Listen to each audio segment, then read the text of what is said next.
Syedaralun, sebuah video yang memperlihatkan puluhan warga bersama aparat TNI Polri menarik pesawat Sam Air yang tergelincir di Bandara Beoga, Kabupaten Puncak, Papua Tengah viral di media sosial.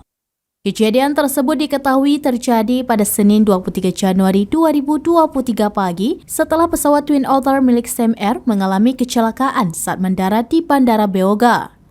Pesawat ditarik beramai-ramai setelah semua penumpang dan kru turun. Dalam video tersebut terlihat tidak hanya laki-laki dewasa, ibu-ibu dan anak-anak pun ikut serta menarik pesawat berukuran besar tersebut.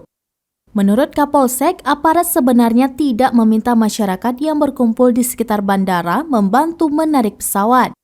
Namun mereka tiba-tiba ingin ikut serta menarik pesawat seberat 2.654 kg tersebut.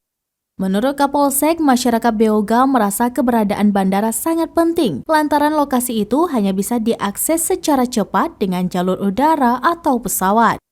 Sehingga warga pun dengan senang hati membantu menarik pesawat Sam Air yang tergelincir.